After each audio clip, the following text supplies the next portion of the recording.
인사합니다. 하나님께서 주시는 평화가 여러분과 항상 함께 하시기를 기원합니다. 태어나서 처음 만났습니다. 하나님 아니고는 만날 수 없는 사람들일 텐데, 낯선 타인들일 텐데, 인생의 길목을 돌아서 여기서 만나게 하셨습니다.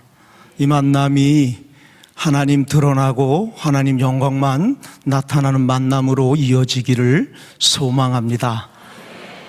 죄송합니다. 이렇게 무례를 끼치고 앉아서 여러분에게 필리핀에서 저희 깜덴 지역에 화재가 나가지고 그 화재 94가정이 집이 전소가 되고 교회에 피난 와서 살면서 그 사람들과 함께 하다가 거기는 울퉁불퉁한 길들이 많습니다. 밤에 그 빈민 지역을 들어가다가 돌에 이렇게 걸리면서 그걸 피하려고 하다가 접질렀습니다. 전 접질렀는 줄 알았더니만, 그리고 한국에 와서 엑스레이를 찍었더니 뼈가 골절이 됐다고 합니다. 그래서 신뢰를 무릅쓰고 이렇게 앉을 수 있는 영광을 하나님께서 주심에 감사드립니다. 저는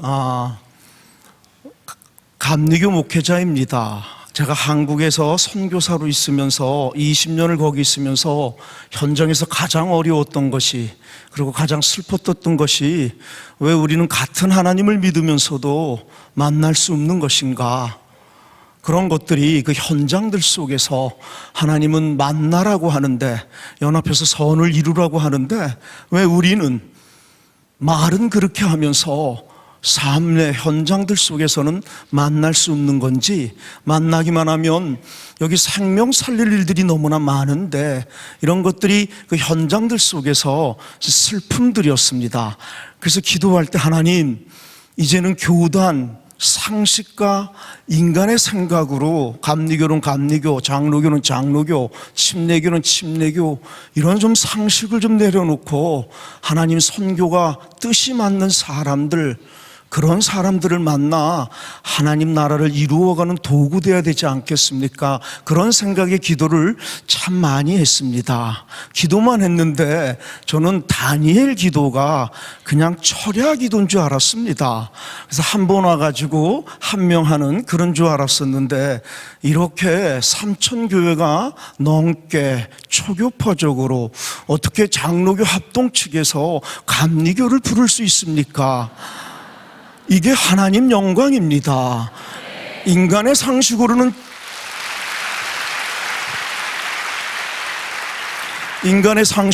될 수 없지 않습니까?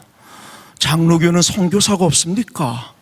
감리교는 선교사가 없습니까? 그런 부분에 있어서 이것을 주최하는 참 이 한국교회에 여러분들에게 너무나 감사를 드리면서, 하나님 제 기도를 이렇게 응답해 주시구나, 그 확신을 가지게 되었습니다. 저는 그 선교사 나가기 전에 한국의 복지원이라는 데서 목회를 한 7년을 합니다. 저는 불교 집안이었습니다. 저는 교회 다니는 것이 싫었습니다. 어린 시절에 먹을 걸 주면 나갔고, 중학교 때 사춘기 시절에는 말만 하는 교회가 싫었습니다. 말도 잘해야 되는데 말은 참 교인들이 잘하는데 그게 싫었습니다. 고등학교 때 여자가 사귀고 싶어서 교회를 나갔다가 여자를 사귀지 못하고 예수를 만나 제 인생이 뒤바뀌어졌습니다. 전 그래서 어느 교인이 어떤 이유로 교회를 와도 괜찮습니다. 와서 예수만 만나면 인생이 뒤바뀌어질 수 있는 그 체험을 하나님이 제게 주셨던 것입니다. 저는 감신을 졸업을 하고 집안이 불교 집안이고, 저 때문에 처음으로 신앙이 시작되면서 교회에 나갈 데가 없었습니다. 그래서 친구들보다 목사 안수를 6, 7년을 늦게 받습니다. 근데 제 후배는 5년이 후배인데 아버지가 목사님이라 저보다 일찍 나가는 거예요. 그래서 저한테 인사하러 왔습니다. 선배니까 겉으로는 축하를 해줬는데 속으로는 무진장 삐졌습니다. 하나님이 이러시면 안 됩니다. 같은 조건이면 선배가 먼저 가야지요. 사회가 차별해서 교회 왔는데 교회마저 차별하십니까? 자본주의는 자본으로 사람을 평가한다는 것 아닙니까? 얼마나 솔직합니까? 정직하잖아요. 자본주의라잖아요. 자본으로 사람을 판단하겠다는 거잖아요. 예수주의는 뭡니까? 예수주의는 사회는 차별합니다. 자본주의니까 자변으로. 그래서 교회 왔는데 교회마저 차별한다면 그게 그때 당시에 제 인생의 고민들이었습니다. 그리고 기도의 제목들이었습니다. 목회를 해야 되는 것인지, 교회마저 차별이 있다면 그것이 저에게 굉장한 중요한 고민들이었습니다. 그리고 저는 나갈 데가 없었는데 의령의 복지원이라고 지리산 자락에 있는 것이지요. 거기에 처음으로 목회 자리가 들어왔습니다. 제 친구들이 강화에 목회 자리가 있으니까 좀만 기다리라고 했는데 저는 처음으로 교회 자리가 있는 것을 하나님 예비하심으로 받아들였습니다. 거기는 버려진 사람들이지요.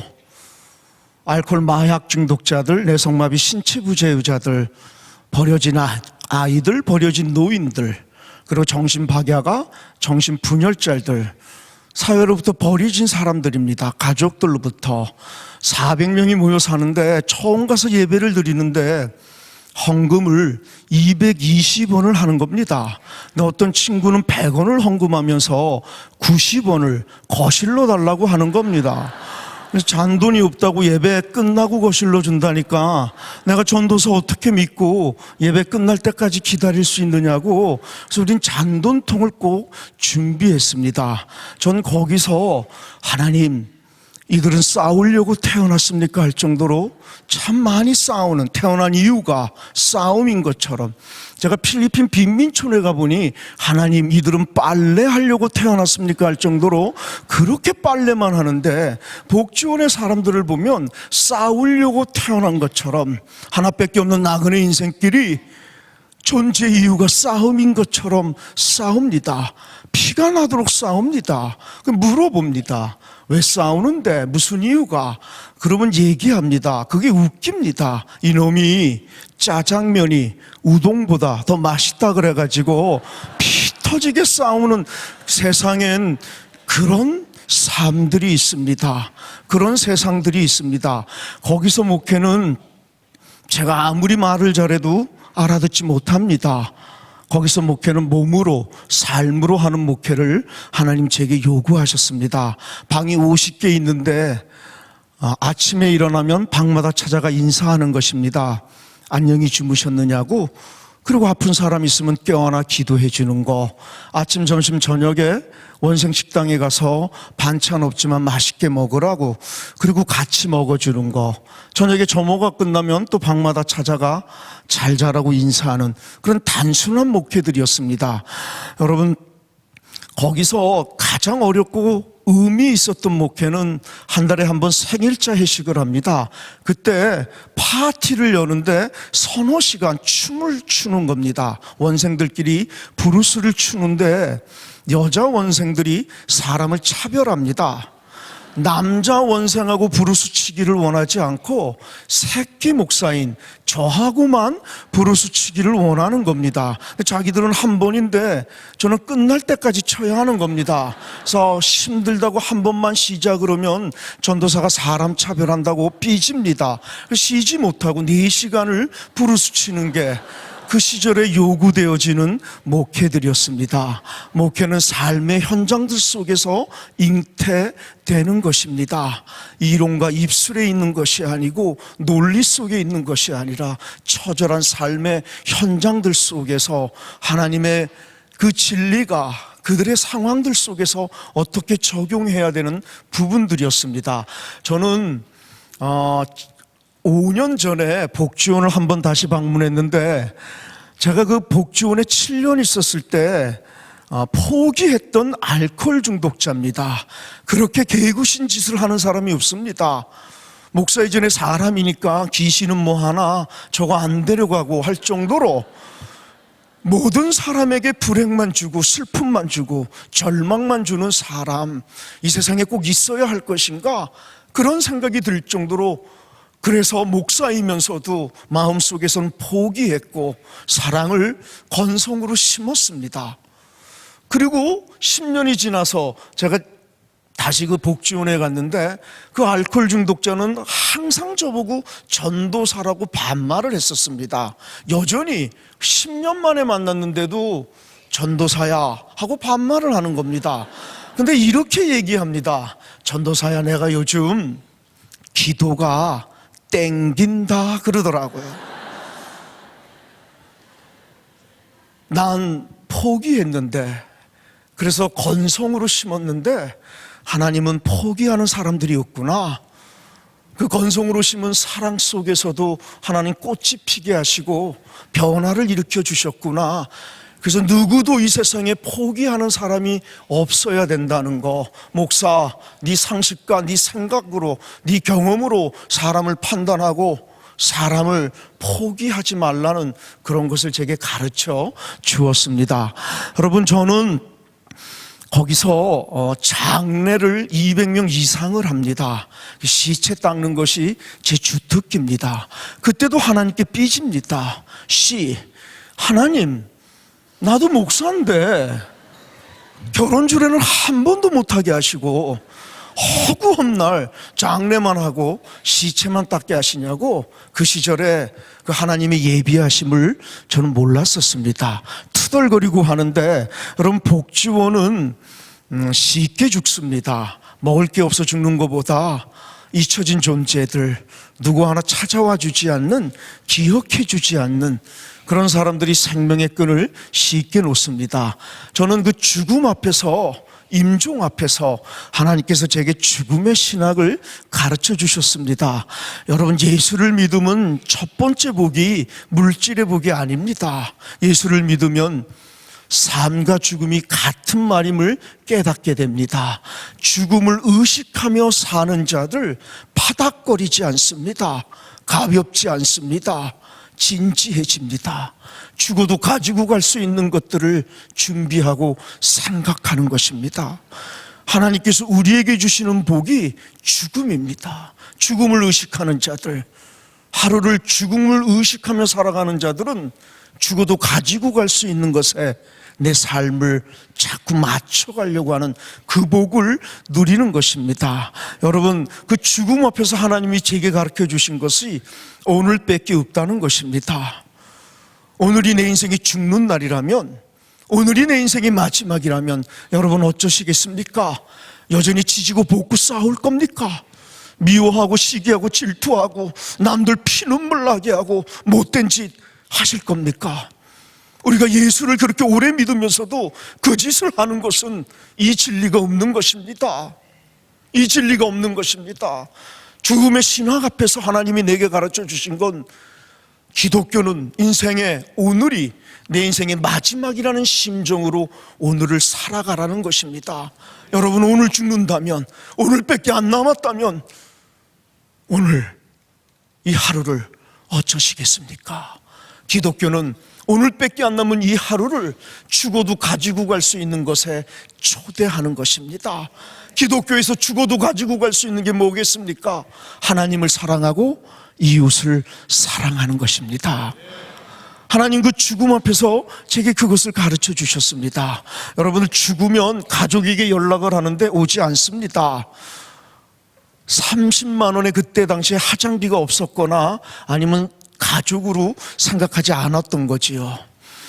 여러분, 원생들은 예산이 없으니까 가지 못하고 병원에서 죽으면 아주 슬픈 죽음입니다. 누구 하나 가지를 못하고 대표로 저 혼자 가는 것입니다. 예산이 없으니까. 그때 당시에는 죽어서도 차별이 있었습니다.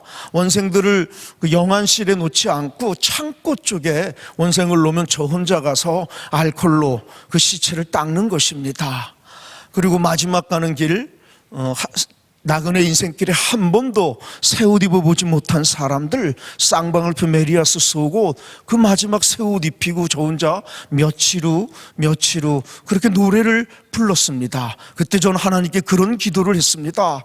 하나님, 믿지 않은 자가 이 죽음 앞에서 제게 물으면 전 뭐라고 대답할까요? 너희 기독교가, 너희 하나님이 가르치기를 생명은 하나님께로부터 왔기 때문에 가난한 자나 부자나 배운 자나 못 배운 자나 장애인이나 흑인이나 백인이나 이런 것들에 관계없이 생명은 하나님께로부터 왔기 때문에 천하를 주고도 바꾸지 않을 이 세상에 가장 귀한 것이 생명이라고 너희 기독교는, 너희 하나님은 가르치시는데, 이렇게 비참하게 누구 하나 울어주지 않고 누구 하나 찾아와 주지 않는 이렇게 비참한 인생으로 끝내게 하시려고 이 사람에게도 너희 하나님은 천하를 주고도 바꾸지 않는 생명으로 만든 거냐고 믿지 않은 자가 이 죽음 앞에서 제게 물으면 하나님, 전 뭐라고 대답할까요? 그때 당시에 제 기도의 제목들이었습니다. 하나님, 복지원에서 고생했다고 제게 미국에 갈 기회를 여러 번 주셨습니다. 미국 UMC와 연합해서 하는, 그래서 6개월씩 3개월씩 저는 미국에 가서 호기심이 많았습니다. 차를 렌탈해서 미 대륙을, 그리고 카나다와 멕시코를 들어가면서 한인교회가 있으면 복지원 간증을 하고 사례를 받으면 그거 갖고 또 이렇게 대륙 횡단을 하며 그렇게 하와이를 거쳐서 왔습니다. 그리고 1년이 지나 미국의 초교파로 모이는 한인교회 목사님이 은퇴하시면서 복지원 간증이 은혜가 됐다고 저를 담임 목사로 초빙해 주었습니다. 목사잖아요. 겸손한 척을 해야 되잖아요. 그래서 그릇이 못 된다고 겸손하게 거절했습니다. 근데 그 겸손이 마음에 든다고 저를 담임 목사로 결정을 해 주셨습니다. 속으로는 사람이잖아요. 하나님 땡큐, 이제 복지원에서 고생했다고 길 열어주시는구나. 그래, 미국 가자. 미국 가서도 복음을 전하고 여건이 된다면 박사학위도 받자. 그리고 10년 15년 후에 한국의 큰 교회 담임 목사로 오자. 누구나 품을 수 있는 인지상정의 꿈을 가지고 저는 미국 갈 준비를 했습니다. 전 선교사의 꿈이 없었습니다. 민족주의적인 색채도 있었고 이 땅 한국 땅에도 복음을 필요로 하는 사람들 많은데, 이 땅에도 아프고 억울함 당한 사람들, 이 땅에도 절망 가득 안고 살아가는 사람들, 까만 밤 하얗게 지새우는 사람들 많은데 뭔 놈의 한국 놈이 외국까지 가서 선교할까? 그거야 건방 아닐까? 한국 놈은, 한국인은 한국 목사가, 미국인은 미국 목사가, 필리핀은 필리핀 목사가, 이게 정직한 것이지. 하나님의 선교를 목사가 설교를 하면서도 내 속에 또아리를 틀고 있는 내 생각이 훨씬 중요했습니다. 제 친구들이 제가 미국 가면 자주 못 볼 거라고 이별 여행을 제안한 게 필리핀이었습니다. 전 필리핀에 놀러 갔습니다. 놀러 가서 관광 상품 중에 하나가 스모키 마운틴이라는 우리나라의 난지도처럼 쓰레기를 지져서 사는 움막을 방문하는 것입니다. 냄새는 고소하고 그 움막 속에 사람들이 대접하는 감자가 시커먼 겁니다. 이게 파리가 몰리는 것이지요. 이걸 먹으려면 털어서 잽싸게 먹어야 먹을 수 있는 것입니다. 저는 그런 건 괜찮았습니다. 저를 충격으로 몰아간 것은 15살짜리 소녀아이, 참으로 이쁘장하게 생긴 아이가 다리가 외과 수술로 절단된 것이 아니라 썩어 문드러진 것입니다. 넌 충격이었고 영어를 전혀 못했습니다. 왜 이렇게 됐느냐고 물어보라 그랬더니만 필리핀 우기 건기로 나누고 우기 때 습도가 높아집니다. 태풍이 오면 일주일씩 비가 오는데 그때 곤충이나 모기나 이런 게 물리게 되면 염증이 쉽게 생기는 것이죠. 27년 전에 5, 6년 전에 우리나라에 1,000원밖에 하지 않는 물파스나 항생제나 마이신이나 연고만 있었어도 예방할 수 있었을 것을 세상엔 1,000원이 없어서 그걸 방치했다가 염증이 되고 그것이 썩어 문드러진 것입니다. 그 친구도 하나님 오랫동안 믿었는데 세상은 왜 이렇게 다른 것입니까? 우리가 기도할 때 하나님 안에서 한영제 자매라고 기도하는데 그 한영제 자매는 1,000원이 없어서 다리가 썩어 문드러지는 삶의 현장들 속에서는 어떻게 해석해야 되는 겁니까? 어떻게 적용해야 되는 겁니까? 교회는 도대체 왜 있어야 하는 겁니까? 이 땅에 교회는 이다지도 많은데, 예수 믿는 사람들은 이렇게도 많다는데 왜 세상은 사랑 없어져 가는 것입니까? 너무나 큰 충격이었고 그것이 제 목회의 도전이었고 기도의 제목들이었습니다. 하나님 제게 깨달음을 주시는 건, 성우가 이놈아 너 왜 미국 가려고 하느냐는 겁니다. 필리핀 오라고 하는데 목사가 이런 얘기해서 죄송합니다, 듣고 싶지 않았습니다. 이러시면 안 됩니다. 복지원에서 고생했으면 됐지요. 왜 내게만 이러십니까? 길을 막았습니다. 그리고 미국 갈 준비를 하는데 길은 막아지는데 마음의 소리를 막아낼 수가 없었습니다. 그래서 2번, 3번을 혼자 필리핀을 가는 겁니다. 갔다 올 때마다 하나님 뜻은 필리핀 가라는 것이고 제 뜻은 미국이 그렇게 가고 싶었습니다. 그 갔다 올 때마다 하나님 제게 깨달음을 주신 것이 뭐냐?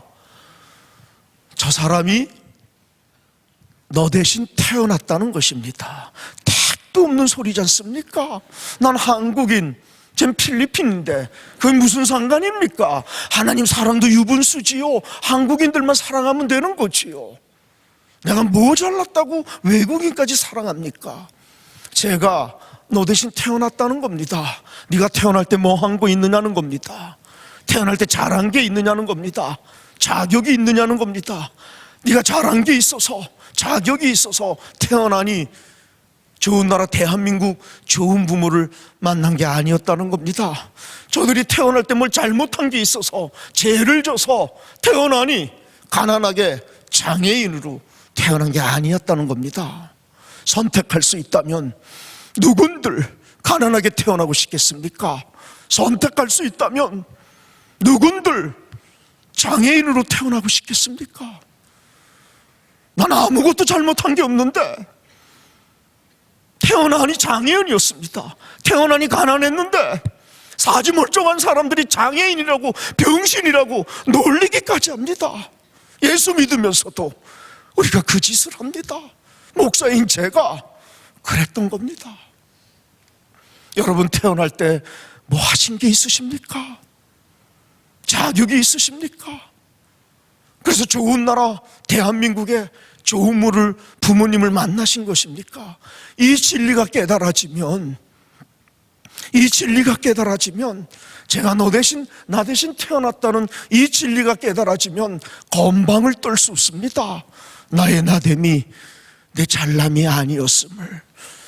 그런데 이렇게 건방을 떨었던 겁니다. 나도 저기 태어날 수 있었는데 저기 태어났으면 어쩌시겠습니까? 장애인으로 태어났으면 어쩌시겠습니까? 하루에 $1를 벌지 못하는, 1,000원이 없어 다리가 썩어 문드러지는 그런 사람으로 태어났다면 어쩌시겠습니까? 바로 그 마음이 들 때 타인인 줄 알았습니다. 얼어 죽으면 어때? 굶어 죽으면 어때? 무슨 상관이야?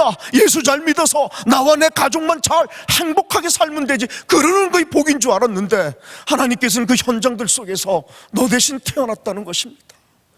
이 진리가 믿어지면 건방을 떨 수가 없고,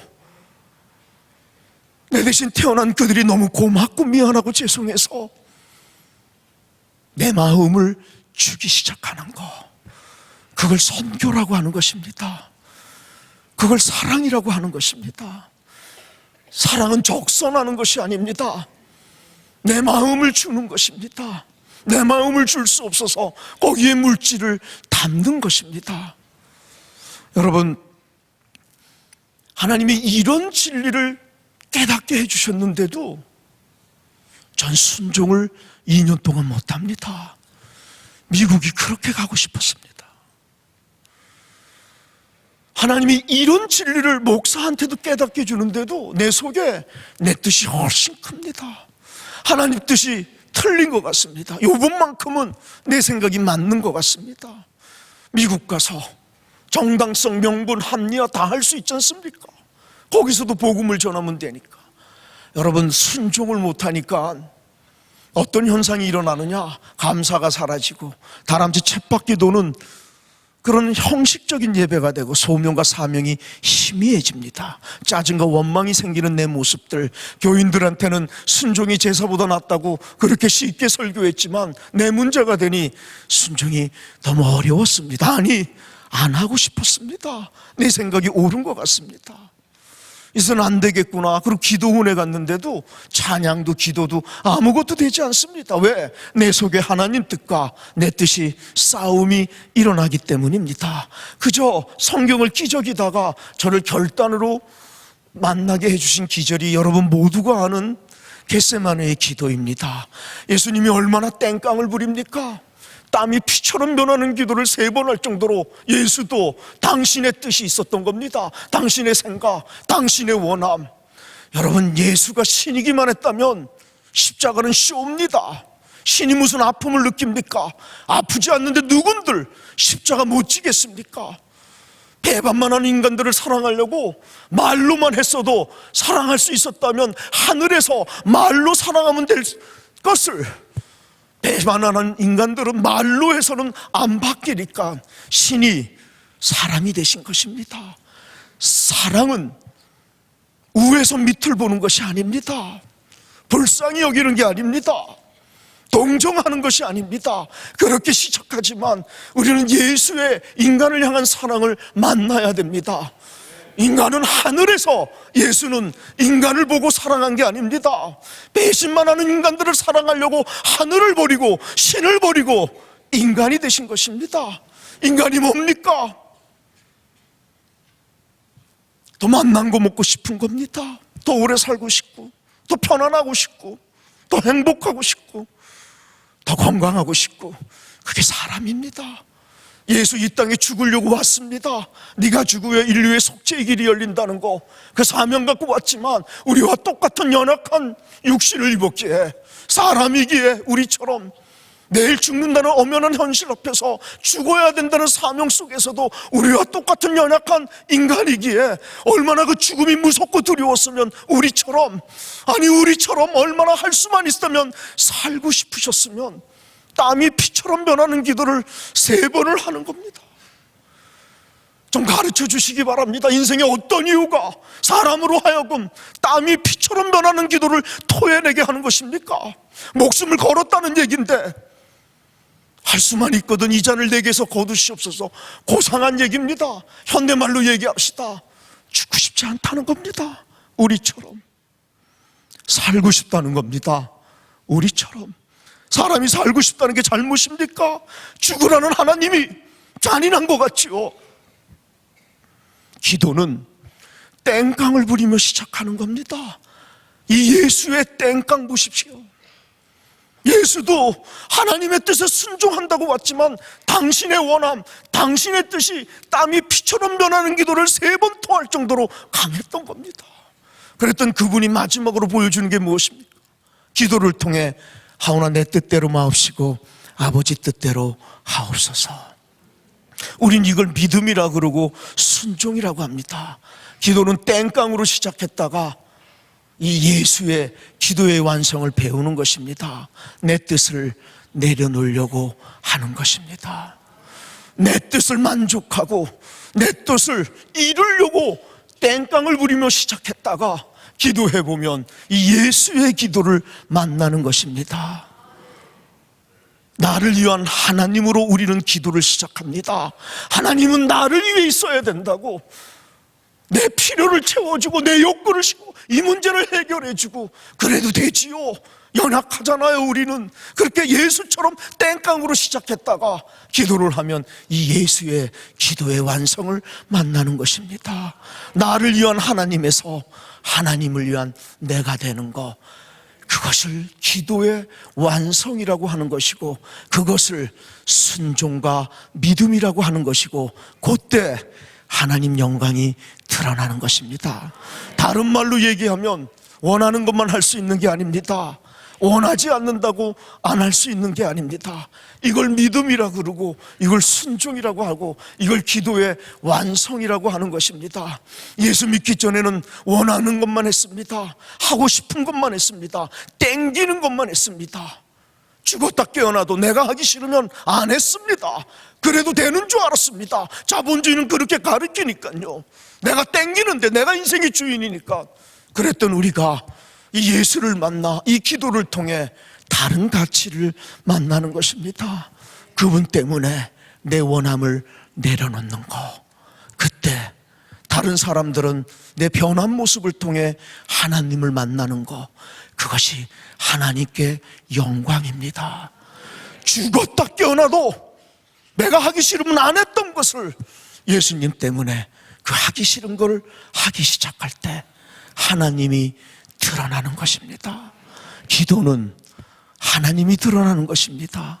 땡깡을 부리고 시작해서 나를 위한 하나님에서 이 예수의 기도를 만나 하나님을 위한 나, 그분 때문에 내 원함을 내려놓고 그분 때문에 죽었다 깨어나도 하기 싫은 것들을 하기 시작할 때 남들은 내 변한 모습을 통해 하나님을 만나는 것, 그것을 선교사적인 삶이라고 얘기하는 것입니다. 여러분, 저는 거기서 예수의 순종을 만나고 그리고 저도 순종의 결단을 하고 필리핀에 20년 전에 가는 것입니다. 그럼 빈민촌에 저는 협력 선교를 하는 것이 아니라 담임 목회를 했습니다.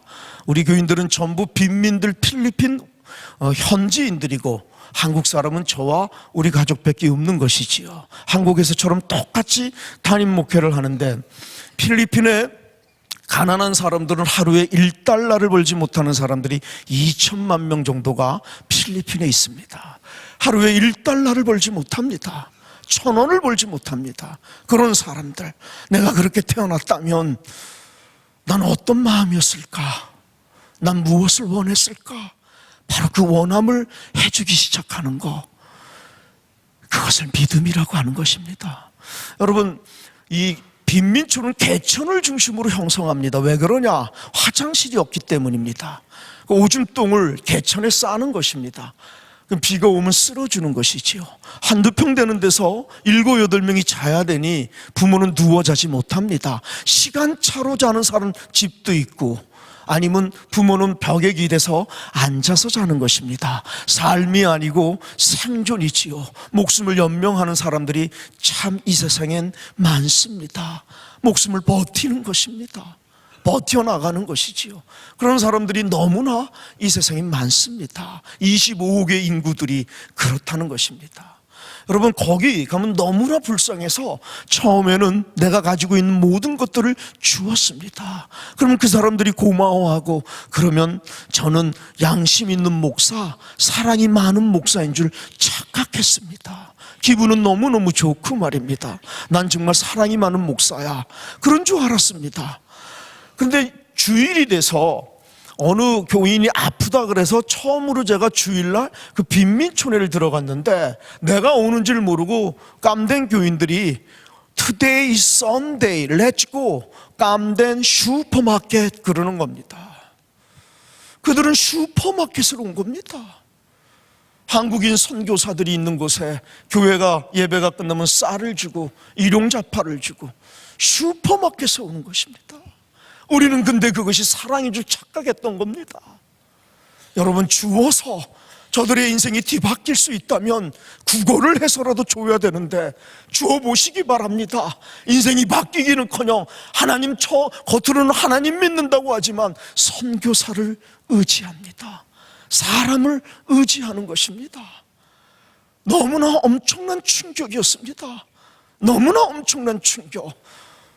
한국의 피 같은 돈들이 슈퍼마켓을 만드는데, 거지 근성을 만드는데 사용되었다는 것이, 전 영어를 못했습니다. 선교사 꿈이 없어서 선교사 훈련을 받지 못했기에 간증을 하고 감리교에서 인정을 해주었기에 거기를 가서 영어를 배우기 시작해서 처음에는 한국말로 그들하고 목회를 시작했던 것입니다. 제가 주일날 그런 얘기를 했습니다. 난 목사라고, 영어 따갈록을 못해서 미안하다고. 근데 목사라고, 내가 여기 온 것은 쌀을 주려고 온 것이 아니라고, 산타클로스고 하려고 온 것이 아니라고, 슈퍼마켓을 만들려고 온, 저들은 한국 선교사를 향하여 산타클로스를 원하는 것입니다. 예수는 산타클로스가 아닌데 우리는 자꾸 예수를 산타클로스로 둔갑을 한다는 것입니다. 나는 내가 줄 수 있는 건 예수밖에 없다고, 나는 어떻게 예수가 여러분을 복 주실지 모르지만 난 확신한다고, 여러분 인생에 예수를 만나면 여러분 인생이 뒤바뀌어질 것이라고, 난 그걸 주러 왔다고, 오늘부터 모든 물질을 주지 않겠다고 선언을 했습니다. 그랬더니 우리 교인들이 예배가 끝나기 전에 제 앞에 와서 장의자인데요, 그 장의자를 발로 넘어뜨리고 내 앞에 와서 손가락질을 하면서 Go back to Korea라고 합니다. 가라는 겁니다. 너 같은 사람 필요 없다고. 사랑이 뭐냐고. 한국에서 바리바리 싸갖고 와가지고 공짜로 나눠주는 게 사랑이라고.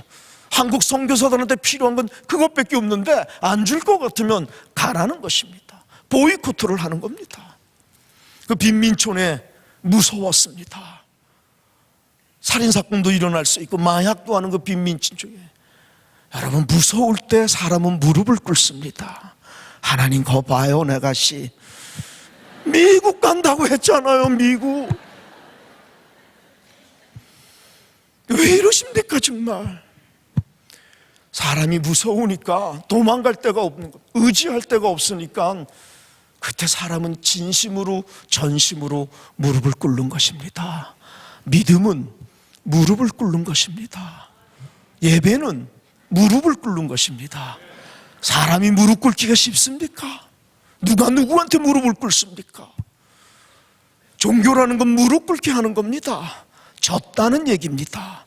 항복이라는 것입니다. 내게 아니라는 겁니다. 그게 말로는 됐었는데 무섭고 도망갈 데가 없으니까 무릎을 꿇게 하시는 겁니다. 여러분, 무릎을 꿇어 전심으로 기도하면 응답해 주시는 게 아니라 나를 보게 하는 것입니다. 내 속에 싸가지 없는 것들을 보게 하는 겁니다. 목사가 이벤트 프로그램으로만, 백그라운드 학연으로만 목회하고 지식과 상식과 경험으로만 목회를 했던 내 모습들을 보게 하는 것입니다. 내려놓게 하시는 것입니다. 전 입이 있어도 벙어리였기에 그들을 신방에서 설득할 수가 없었습니다. 아무것도 제가 할 수 있었던 게 없었던 것. 무릎을 꿇으니 하나님이 저들을 해결해 주는 것이 아니라 내 문제를 보이기 시작하는 겁니다. 내 속에 싸가지 없는 것들을 내려놓게 보게 하시는 겁니다. 3개월이 지나는 겁니다. 그리고 하나님께서는 어떻게 저를 그들과 만나는 사용하셨느냐, 바로 복지원에서 제가 삐지면서 했던 장례, 그 시체 닦는 것으로 저들을 만나게 하시는 겁니다. 필리핀은 구약 전승을 따릅니다. 죽은 건 부정한 것이고 부정한 걸 만지면 저주받는다는 그런 생각들이 많이 있습니다. 지금은 많이 바뀌었지만 전에는 필리핀의 종교들이 많이 썩었습니다. 그래서 세례도 2당 값이 정해져 있었고 결혼식도 돈을 내야만 교회에서 결혼식을 할 수 있었습니다. 장례식이 그렇습니다. 장례식이 선불제입니다. 돈을 내야만 신부가 와서 장례를 드려주는 것입니다. 신부가 무엇입니까? 영적 아버지, 영어로는 파더입니다. 80 할아버지가 40대 신부한테 무릎 꿇어 파더이라고 합니다. 평생을 아버지라고 했는데 그 애비가 지 새끼 죽었는데 돈 안 준다고 안 온답니다. 이런 게 애비입니까? 이런 게 종교입니까? 우리 하나님이 이런 걸 진리라고 가리키는 겁니까? 강단에서는 사랑을 떠들 거 아닙니까? 우리 모두 사랑의 예수를 얘기하는데 모든 결정의 기준은 돈이 되어버리는 고등사기가 되어가고 있지 않습니까? 종교가 썩으면 이렇게 썩습니다. 그리 가난한 사람들은 아버지를 모실 수 없는 겁니다. 장례를 드릴 수 없는 것입니다. 저거 한국에서 왔다는데 영어 따갈록도 못하는데 저거 주의 종이라고 하는데 공짜로 해준다니까 저를 부르는 겁니다. 제가 가면 동물애를 원숭이처럼 보는 것입니다. 미안하다고, 내 목사인데 언어가 안 돼서 한국말로 하겠다고. 입이 있어도 벙어리였습니다. 제가 할 수 있는 건 아무것도 없고 오직 하나, 시체를 만지는 건 제 주특기였습니다. 그들은 만지지 못하는데 간을 뜯으라 그래서 시체를 만지고 닦아주고 기도한 겁니다. 어린애가 죽으면 죽은 시체를 안고 한국말로 장례 예배를 드렸던 겁니다. 입이 있어도 벙어리였는데 성령께서 저들의 마음을 움직여 주셨던 겁니다. 그래서 자랑할 게 없는 겁니다. 내가 한 게 없으니까요. 따라 했는데 하나님이 저들을 변화시켜 시켜주신 것입니다. 하나둘씩 교회에 나오는데 셋불도 당김에 빼라고 저는 나눔을 요구했습니다. 나눔의 상징은 11조다, 성미다, 그리고 감사한 겁니다. 예수를 믿으면서 나누지 않는 건 구라다, 거짓말이다. 전 얘기했습니다. 교회의 존재 이유는 나눔에 있다는 겁니다. 나누지 않고는, 사랑하지 않고는. 오늘 본문의 얘기가 무엇입니까? 믿음으로 구원받습니다. 이거는 영구불변한 진리입니다. 믿음으로 구원받는데 믿음은 보여줄 수가 없습니다.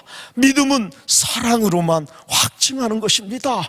믿음은 사랑으로만 증거하는 것입니다. 마귀를 믿으면 마귀의 행동이 나오고, 예수를 믿으면 싸가지 없었고 나밖에 몰랐던 이기적인 내가 예수를 믿으면 남을 사랑하기 시작하는 것입니다.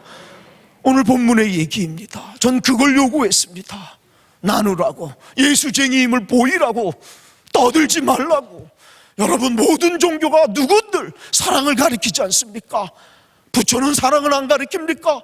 공자는 사랑을 안 가리킵니까? 이 세상에 어떤 종교도 사랑을 가리키는데 왜 유독 굳이 예수여만 한가? 사랑은 입술에 있지 않음을, 사랑은 말 속에, 이론의 논리 속에 있지 않음을, 예수는 자기 생명을 줌으로써 우리에게 사랑을 가르쳐 주신 것입니다. 이 세상에 어떤 종교가, 교주라는 사람이, 신이라는 분이 자기 생명을 내놓는 종교가 있는 것입니까? 사랑은 논리 속에 있지 않음을 그분이 보여주셨습니다. 그들은 모두 가난하다고 얘기하는데 저는 나눔을 요구했습니다. 11조를, 성미를. 저를 잡아 죽이려고 그러더라고요. 난 너같이 정말 싸가지 없는 목사, 넌 목사 맞느냐고, 목사가 어쩜 이렇게 사랑이 없느냐고, 우리가 불쌍하지도 않느냐고, 하루에 1달러를 벌지 못하는데 사랑하고 싶다고, 1달러를 벌지 못하는데, 세상에 넌 어쩜 우리 보고 이렇게 부정한데 우리 보고 11조를 우리도 하고 싶다고 그러는 겁니다. 맞는 얘기지요. 상식적으로는 거짓말입니다. 틀린 말입니다. 불쌍합니다. 어쩌라고요? 내가 몇 번 도와준다고 저들의 인생이 바뀝니까? 내가 몇 번 도와준다고 저들의 삶이 바뀝니까? 목사는 어려운 상황을 보는 게 아닙니다. 가난을 구제하는 것이 아닙니다. 가난한 생각에 사로잡혀 있던 저들을 하나님의 생각으로, 하나님의 가치로 바꿔주는 거, 이것이 복입니다. 이것이 선교입니다. 사랑하는 여러분, 저는 거기에 목숨을 걸었습니다. 선교사로 가서 다른 건물을 짓는 것이 아니었던 겁니다. 철저하게 영적 싸움들입니다. 그들은 교회를 잘 나옵니다. 모다군하게 찬양도 잘합니다. 찔끔찔끔 눈물도 잘 옵니다. 감정에 삘이 왔다고 말입니다. 은혜 무지무지 받았다고 말입니다. 근데 월요일부터 토요일까지 저들의 삶을 지배하고 있는 것은 하나님이 주시는 가치가 아닙니다. 난 못해, 난 할 수 없어, 이게 내 팔자야, 이게 내 운명이야, 그리고 살아갑니다. 하나님은 일요일 날 11시 예배만 필요합니다. 하나님이 개무시를 당합니다. 우리한테 내게 능력 주시는 자에서 내가 모든 것을 할 수 있다고 그렇게 암송도 잘합니다. 영락 없이 크리스찬입니다.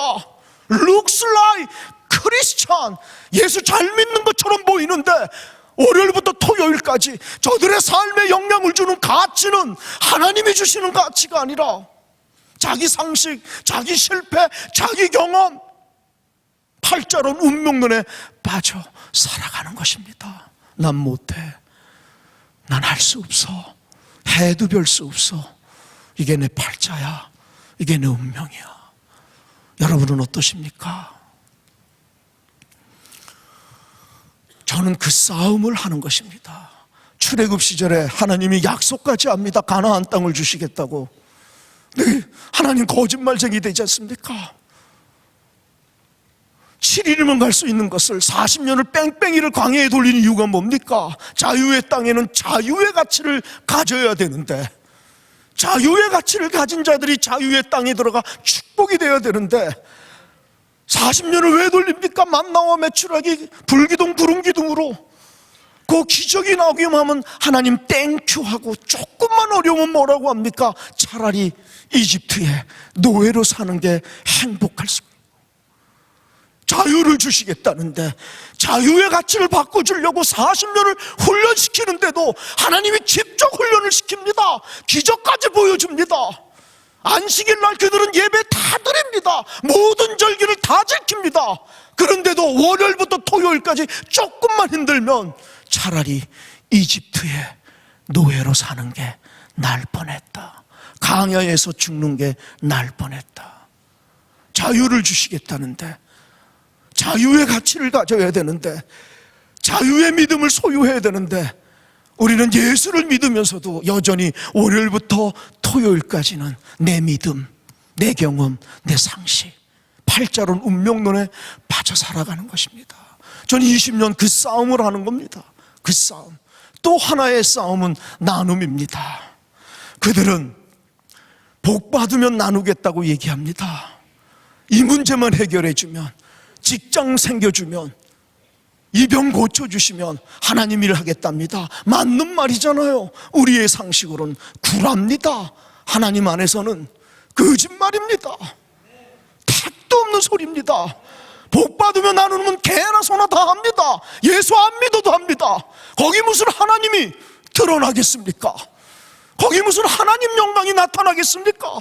복 받으면 사랑하는 건 누구나 다 하는 것입니다. 상식입니다. 예수 때문에 여전히 힘든데도, 그분 때문에 여전히 가난한데도, 그분 때문에 사랑을 시작할 때 남들은 내 그 모습 속에 하나님을 만나는 거, 하나님 영광이 드러나게 되는 거고, 그 속에 복이 잉태되는 종교를 기독교라고 하는 것입니다. 영생은 안 죽는 게 영생인데 그 영생을 얻으려면 죽으라니요. 이런 모순이 어디 있습니까? 그래서 기독교의 진리는 역설입니다. 안 죽는 게 영생입니다. 그 영생을 얻으려면 죽으라니요. 이런 모순이 어디 있습니까? 복 받으면 나누는 건 상식입니다. 예수 때문에 나눌 수 없는 상황에서도 예수 때문에 나누기 시작할 때 나를 통해 하나님이 드러나고 그 속에 복이 잉태되는, 그게 기독교입니다. 그게 하나님께 영광이라는 것입니다. 저는 그 싸움을 하는 겁니다. 이 사람들은 항상 내일, 이 다음에 하겠다는 겁니다. 오늘 밖에 없는데, 오늘만 주셨는데, 내일은 아직 하나님 영역이 있는데, 올지 안 올지 모르는데, 오늘을 살으라고 하는데 우리는 자꾸 내일부터 하겠다는 것입니다. 여러분, 저는 그 싸움을 하는 겁니다. 여러분은 어떠십니까? 하나님께서 복 주시면 사랑하고 선교하고 일하십니까? 먼저 그의 나라와 그의 의를 구하라는 것입니다. 그럼 먹고자 하는 거 구하지도 말라는 겁니다. 이방인들이 구하는 거랍니다. 근데 우리는 이걸 개무시합니다. 하나님 택도 없는 소리 하지 말라고, 먹을 거 입을 거 먼저 달라고. 그러면 당신이 원하는 그의 나라 그의 의를 구하겠답니다. 나를 위한 하나님. 여러분은 어떠십니까? 기도를 하면 바로 내가 내 모습을 보기 시작하는 것입니다. 여러분, 저는 그 싸움을 하면서 다 실패합니다. 다. 모든 게 다 실패합니다. 안 듣습니다. 계약서까지 맺습니다. 1년만 11조하고 복 못 받으면, 성묘하고 복 못 받으면 내가 너 11조 한 것에 5배를 갚아주겠다고. 목사의 확신이라고. 복은 나눔 속에 있는 것이라고. 부활은 십자가의 생명 나눔 속에서 잉태되는 것이라고. 나누지 않고는 거짓말이라고. 그 싸움을 하는데 다 실패합니다. 그리고 잡은 것이 성경 공부입니다. 월요일부터 토요일까지 우리 교회 전통입니다. 1시부터 3시 낮잠 자는 시간에 그걸 한 겁니다. 낮잠 자려고 태어났느냐고. 낮잠 자려고 태어났으면 죽자 그랬습니다. 죽으면 영원히 낮잠 자는 거 아니냐고. 아니면 돈도 없고 직장도 없는데 시간만 남는데 이 시간 하나님 공부하자고. 월요일부터 토요일까지 성경 공부를 하는데 가르쳐 주지를 못했습니다. 그때 초창기에는 언어가 되지 않았습니다. 그래서 성경을 창세기부터 읽고만 내려갔는데 말씀이 능력입니다. 말씀이 살아 움직이는 것이지 내 설교가 능력이 아닙니다. 내 설명이 능력이 아닙니다. 내가 벙어리라 할지라도 거기 하나님이 함께 계시면 구원의 역사, 성령의 역사가 일어나는 것이지 나는 도구일 뿐입니다.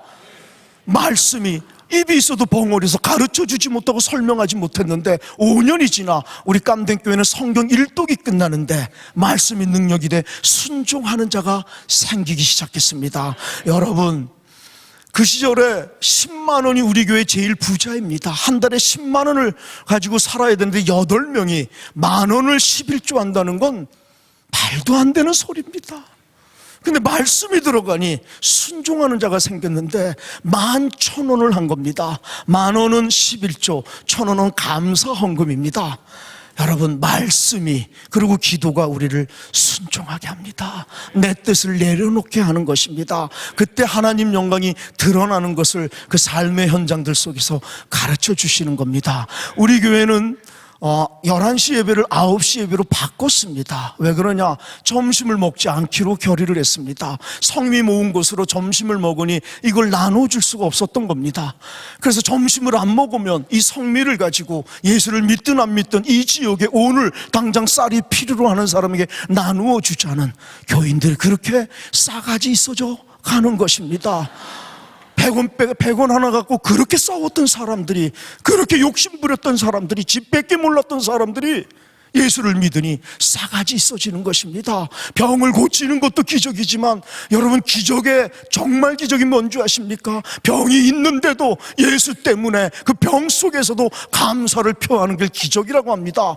예수 때문에 싸가지 없었던 놈들이 싸가지 있어지는 겁니다. 이거야말로 기적입니다. 집 뺏기 몰랐던 사람들이, 그렇게 욕심부리고 이기적이던 사람, 자기 가족밖에 몰랐던 사람들이 예수 만나 남을 내 대신 태어난 사람으로 받아들여 사랑을 시작하는 거, 이것이 기적입니다. 이 기적을 누리시기 바랍니다. 우리 교인들이 하루에 1달러를 벌지 못하는데 이 기적을 누려가고 있는 것입니다. 여러분, 우리는 11조를 60가정이 이상이 하는 것입니다.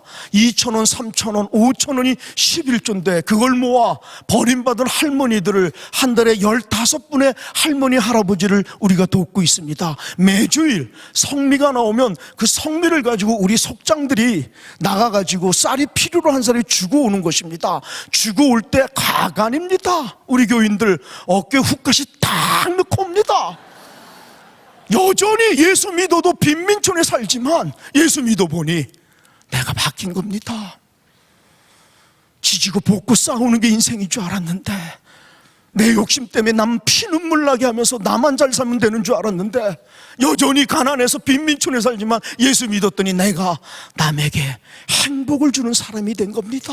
가치 있는 삶, 존경받는 삶, 사람 구실을 하는구나. 짐승처럼 살다 갈 줄 알았는데 내가 사람 구실을 하는 겁니다. 짐승과 사람의 차이가 무엇입니까? 짐승도 지 새끼는 사랑합니다. 사람의 인생이 자기 가족만 사랑한다면 짐승이라는 것입니다. 사람만이 타인을 하나님 때문에 사랑하기 시작하는 것입니다. 예수 믿어 내 가족이 행복해야지요. 그걸 뭐라 그럴 사람이 있겠습니까? 거기서 머물면 짐승이라는 것입니다. 짐승도 지 새끼는 사랑하니까요. 그분 때문에 내 가족도 사랑하며 동시에 하나님이 주신 복을 가지고 이 땅에 내 대신 태어난 사람들에게 내 사랑을 나누어 그들에게 하나님 사랑을 전하는 걸 선교사적인 삶, 예수쟁이라고 하는 것입니다. 여러분, 저는 우리 교인들이 그것이 너무 이 가치 있는 삶이 돼버린 겁니다. 어깨가 팍 힘이 펴지는 겁니다. 우리 교회는 12월 달이 되면 크리스마스지요. 우리는 7년 전부터 이 실험을 합니다. 올해 한 해를 하나님이 얼마의 복을 주셨는지 모르지만 세어봐라. 그리고 한 달 안에 우리는 제일 큰 선물인 예수를 이미 선물 받았다는 겁니다. 그러니까 올해는 내가 얼마를 내놔 나보다 더 어려운 사람들에게 올해는 얼마의 선물을 내놓을 것이냐. 그렇게 7년 전부터 했는데 작년 2015년에는 1달러를 벌지 못하는 우리 교인들이 135만 원을 내놓습니다. 이걸 한국식 가치로 하면 한 6, 7억이 된다고 가치로는 말입니다. 그러면 2주 전부터 우리 교인들이 신이 납니다. 포장을 하고 선물을 싸면서 말입니다. 그리고 크리스마스 때 한 150명의 가족들을 초빙하는데 6대4, 7대3으로 안 믿는 사람들 쪽을 더 많이 초빙해서 주는 겁니다. 그들은 실질적으로 선물을 받아서 좋지만 우리 교인들은 정말로 너무나 가치로운 인생으로 자기 인생이 탈바꿈 하는 것입니다. 내가 사람이었구나. 내가 남에게 행복을 주는구나. 의미 있는 인생들, 그걸 느끼는 것입니다. 사랑하는 여러분, 깜댕교회엔 화재가 났습니다. 3,000원이 없어서 전기가 단전이 된 것이죠. 금요일 날 불금이라 그래서 필리핀부터 놀러 나갑니다. 부모가 놀러 나가고 촛불을 켜놓고 문을 잠갔는데 애들이 자다가 이불에 덮으면서 그것이 가스에 폭발이 일어난 겁니다. 3명이 즉사를 하고 그리고 94가정이 집을 잃은 겁니다. 그래서 우리 교회로 인시 피난처를 하게 되고 그랬었던 것입니다. 그때 저는 인간적으로는 이거 하면 또 무진장 고생할 텐데 내가 또 한국교회 얼마나 찾아다닐까 이런 생각들이 많았는데 하나님 다른 식의 또 얘기를 해주셨습니다. 깨달음을. 그래서 우리 교인들한테 시험해보고 싶었습니다. 믿음을 나눔으로. 그래서 요구했습니다. 이제야말로 여러분의 믿음을 나눔으로 보여줄 때라고. 나눠주시라고. 1달러를 벌지 못하는 사람들입니다. 나눠주시라고. 그 예배가 끝났는데 여러분 10년 전에 남편으로부터 버림받아서 혼자 사는 가부가 아들, 딸 둘이 있는데 아들이 한쪽 눈이 실명이 됐습니다. 그래서 한국 단기 선교팀에 오면 너무 불쌍하다고 그 사람에게 10,000페소 30만 원을 주었는데 이 양반은 이거게 너무 귀해서 쓸 수가 없었던 겁니다. 그래서 꼬부쳐 놓고 쓸 수가 없었던 겁니다. 그냥 있었던 겁니다.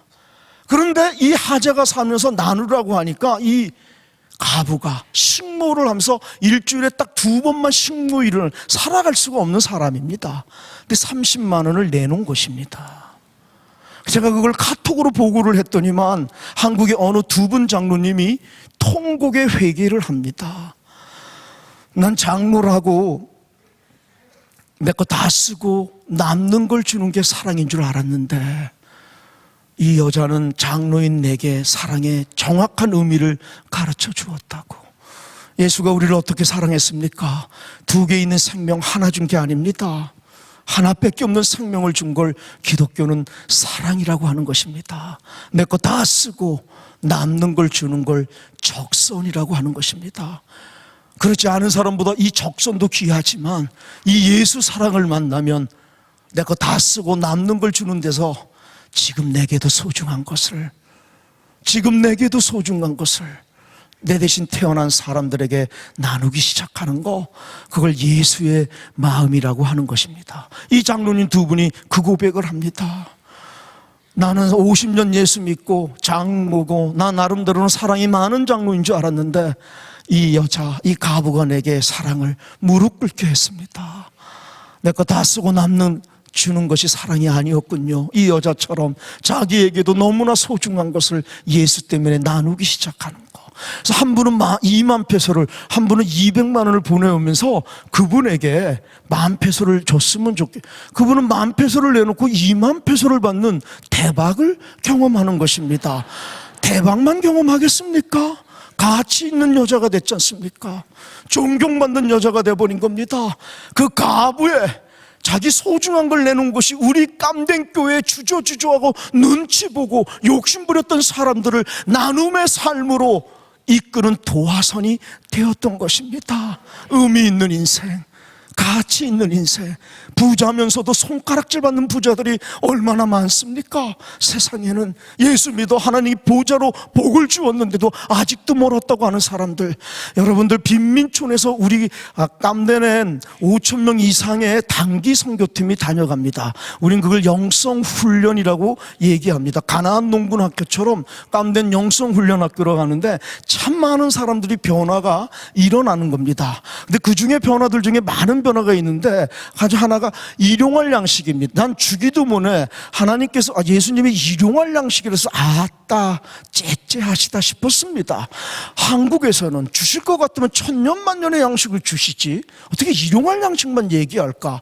구약에 만나와 메추라기도 내일 먹으려고 좀 꼬부쳐 놓는 게 잘하는 거 아닙니까? 그걸 저축하는 거 아닙니까?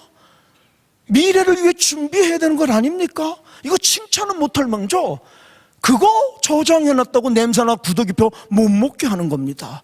째째한 하나님이구나. 그걸 이해 못했습니다. 빈민촌에 가서 그들을 보면서 무너지는 겁니다. 여러분, 그들은 이틀 후의 양식을 욕심내지 않습니다. 일용할 양식만 있으면 땡큐 하는 것입니다. 땡큐 하니까 행복한 겁니다. 조금만 더 있으면 그 즉시에서 나누는 것입니다.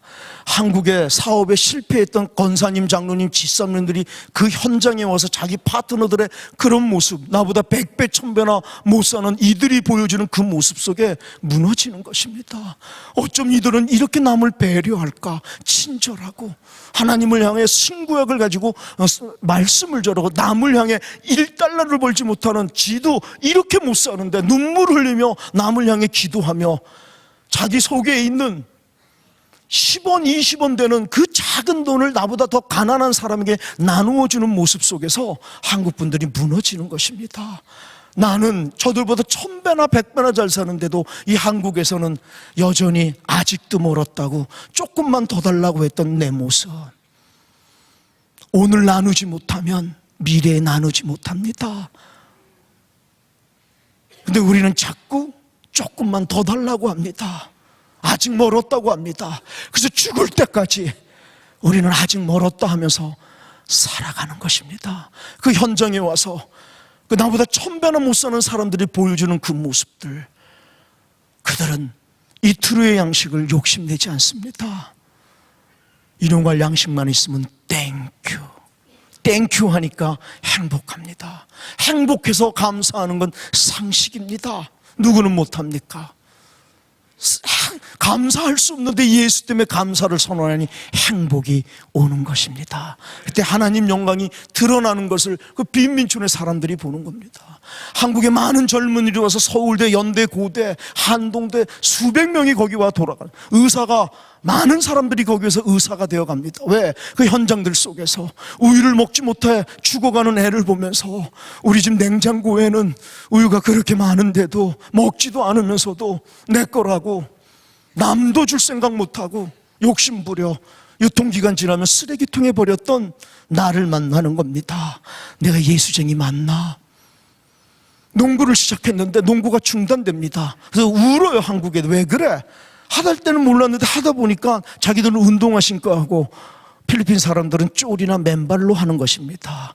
우리 집 신장에는 유행지는 신발이 그렇게 많은데 신지도 않으면서도 내 거라고 욕심만 부려 남 나눠줄 생각도 못하고 꼬부치만 놨던 나, 내가 예수쟁이 맞나?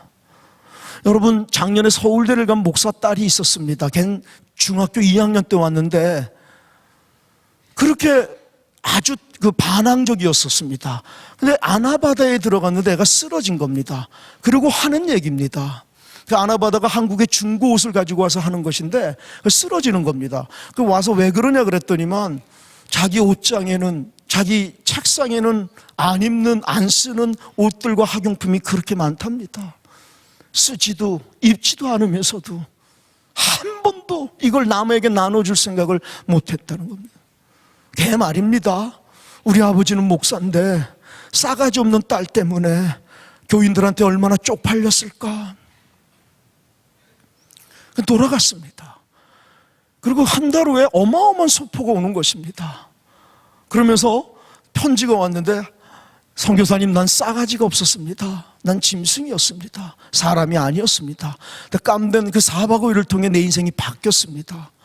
난 이제부터 하나님 품에 돌아갈 때까지 누구랑 결혼하고 어느 교회를 다니고 어느 직장을 다니고 몇 명의 자식이 있든 상관없이 내 삶에 내가 가지고 있는 각 아이템마다 4개씩만 사용하겠습니다. 하나님, 어쩌자고 10개나 주셨습니까? 땡큐. 근데 살아보니 10개 다 필요하지 않습니다. 4개면 충분합니다. 양복도 4개, 구두도 4개, 그렇게 살겠습니다. 그리고 자기 거 4개만 남겨놓고 나머지 모든 걸 보내온 겁니다. 중학교 2학년 애가 자기 용돈에 3,000원을, 고등학교 때 용돈이 올랐다고 5,000원을, 그리고 서울대를 들어가 과외를 시작했다고 한 달에 5만 원을. 예수를 믿는 건 인생이 바뀌는 것입니다. 이론이 아닌 것입니다. 삶의 현장들 속에 예수가 있습니다. 예수는 예수의 모습으로 우리에게 찾아오지 않고 오늘 내가 만나는 지극히 작은 이웃들의 모습으로 내게 오는 것입니다. 이웃이 예수로 보이기 시작하는 걸 기적이라고 하는 겁니다. 여러분, 이웃이 예수인데 그 예수를 왕따할 수 있습니까? 그 예수에게 아래로 깔고 무시하고 차별할 수 있습니까? 못합니다. 우리가 예수를 그렇게 오랫동안 믿으면서도 이걸 아무런 꺼리낌 없이 하는 것입니다. 사랑하는 여러분, 그래서 하제를 해서 졸지에 모든 걸 잃은 겁니다. 그래서 땅을 사게 되고, 그리고 4평짜리 7평짜리 집을 이제 지어나가는 과정 중에 사실은 있었습니다. 그러면서 이 뼈가 골절이 돼서 여러분 앞에 왔습니다. 하나만 얘기하고 마무리하겠습니다. 여러분, 하나님 거짓말쟁이라고 하는데 삶의 현장 속에서 3,000원이 없어. 그때 당시에, 지금은 아니겠지요. 그때 당시에 3,000원에서 죽어가는 사람들이 많았습니다. 3,000원이 뭐냐? 의사 조짐값입니다. 주사 한 대 값입니다. 가난한 사람은 돈이 없으니까 병이 나면 버티는 겁니다. 그래서 자연 치료가 되면 하나님 땡큐 하는 것이고, 자연 치료가 안 되면 버티다가 병을 키워 젊은 애들이 쓰러지는 것입니다. 팍팍 쓰러집니다. 그때도 병원에 가서 70만 원, 100만 원, 200만 원 그런 수술비가 있으면 살릴 수 있습니다. 선교사가 선교비가 있어서 그들을 수술해서 살려주면 눈물이 나도록 고맙습니다. 근데 선교사가 선교비가 떨어질 때 찾아오면 속수무책입니다. 그럴 때 못 도와주는 겁니다. 그때 한국교회에 연락합니다. 하나님 안에서 한영제자매 된 한국교회 여러분, 100만 원만 200만 원만 도와달라고. 많은 교회들이 도와도 주시지만 또 많은 교회들이 못 도와줍니다. 못 도와준다고 얘기를 하면 절망 가득 안고 돌아가는 겁니다. 그리고 10일, 20일 후에 죽었다는 소식이 내게 들려오는 겁니다. 하나님, 목사 만들어 놓고 선교사 보내놓고 살릴 수 있는 사람들 살리지 못하고 목사가 할 수 있는 게 그저 죽으면 장례밖에 없느냐. 그게 그렇게 슬펐습니다. 여러분, 저도 제 얘기를 해서 죄송합니다. 제 이빨은 28개가 가짜 이빨입니다. 석회석이 많은 물을 먹어서 잇몸이 많이 상했고 또 관리도 못했지만 그래서 생리도 많이 빠지게 되고, 저도 행복할 권리가 있습니다. 38에 가서 57세가 되었습니다. 하나밖에 없는 나그네 인생길, 슬픕니다. 이빨 28개를 잃은 것은. 근데 그거보다 더 큰 슬픔이 내게 뭔지 아십니까? 우리는 같은 하나님을 믿으면서도 만날 수 없다는 것입니다. 저들이 암을 고쳐달라고 우리에게 요구합니까? 한국에는 강아지도 개도 아프면 병원에 보낸다면서요. 하나님 형상이라면서요. 천하를 주고도 바꾸지 않는 생명이라면서요. 교회는 그렇게 가르치는데 세상엔 내 대신 태어난 사람들 중에 그렇게 죽어가는 사람들이 이 땅에 너무나 많이 있다는 것입니다. 장로교가 구원합니까? 감리교가 구원합니까? 교단은 도대체 왜 있어야 하는 것입니까? 하나님은 연합해서 선을 이루라고 하는데 이 땅에 모든 교단들이 같은 하나님을 믿기에 모든 것들을 연합해서 이 땅에 죽어가는 영혼을 구원하고 생명을 살려내고 이 땅의 절망을 소망으로 바꿔내고 이 땅에 사랑 넘치는 세상을 만드는데 교단들이 필요한 것인데, 우린 같은 하나님을 믿으면서도 만나낼 수가 없는 것이 이빨 28개를 잃은 것보다 더 큰 슬픔으로 내게 오는 겁니다. 개교회 주위에 빠져있는 교회들. 그런 면에서 저는 이 다니엘 기도회가 너무나 감격이고 하나님의 기도의 응답이었습니다. 세상에 뭐 이런 교회가 있습니까? 이런 기도회가 있습니까? 교파를 초월해서 놀랬습니다. 믿어지지가 않습니다. 개교회 주위에 빠져 있지 않습니까? 내 교회, 네 교회가 어디 있습니까? 하나님의 교회여야 되는데, 하나님이 그토록 원하시는 이 땅에 하나님 나라를 위해 우리 모두 협력해야 되는데, 전 그것이 이빨 28개를 잃은 것보다 3,000원이 없어 죽어가는 저들 앞에서 무기력하게 하나님께 연합을 요구하고 기도했었는데, 바로 이 다니엘 기도에서 하나님의 응답을 제게 가르쳐 주었습니다. 목사가 할 게 없어서 장례밖에 없어 장례하러 간 겁니다. 장례를 하는데 내게 하는 얘기가 아닙니다. 저기서 흐느껴 우는 소리가 내게 들리는 게 오늘 제목입니다. 하나님 거짓말쟁이에요. 하나님 당신은 거짓말쟁이에요. 그 얘기입니다. 하나님 사랑이시잖아요. 저 사람도 수십 년 당신을 믿었는데 당신을 거짓말쟁이라고 하네요. 이 땅의 교회는 이다지도 많은데, 예수 믿는 사람들은 이렇게 많은데 저 사람들은 당신을 거짓말쟁이라고 하네요. 하나님 이 대목에서 분노하셔야 합니다. 좀 성질 좀 내셔야 합니다. 야마도 좀 도셔야 합니다. 이제 풍성한 한국교회들 만나게 하셔서 하나님 거짓말쟁이 아니었음을, 하나님 사랑이었음을 좀 보여주시기 바랍니다. 전 그 기도를 했습니다. 이 사람들도 사람인데 죽기 전에 병원은 못 갈 망정 의사 진찰은 한 번은 받아야 되지 않겠습니까?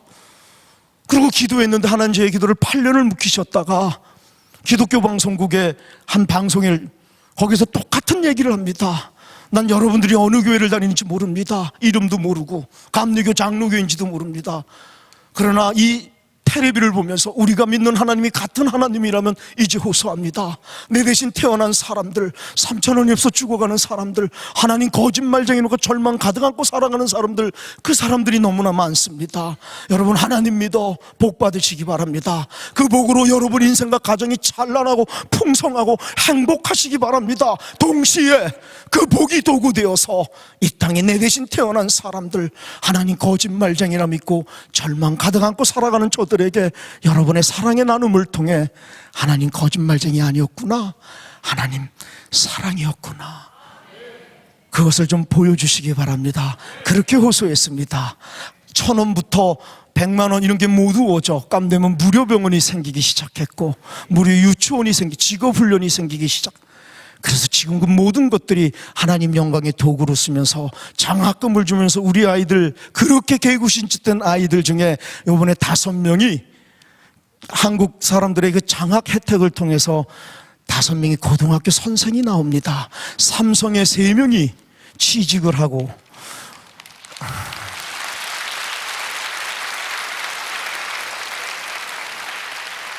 은행원이 3명이 나오기 시작하는 것입니다. 나눔이, 사랑이 사람을 바꿉니다. 사랑은 입술에 있지 않음을 우리 구주 예수는 자기 생명을 줌으로써 2개 있는 생명 하나 주는 것이 아니라, 내 거 다 쓰고 남는 걸 주는 것이 아니라 지금 내게도 소중한 것을 나누어 내 대신 태어난 저들에게, 절망 가득 안고 있는 저들에게 나를 통해 하나님 거짓말쟁이 아님을 보여주는 거, 그걸 예수쟁이라 그러고 선교사적인 삶이라 그러고 하나님께 영광을 드리는 인생이라고 하는 것입니다. 사랑하는 한국교회 여러분, 예수쟁이가 됩시다. 감사합니다.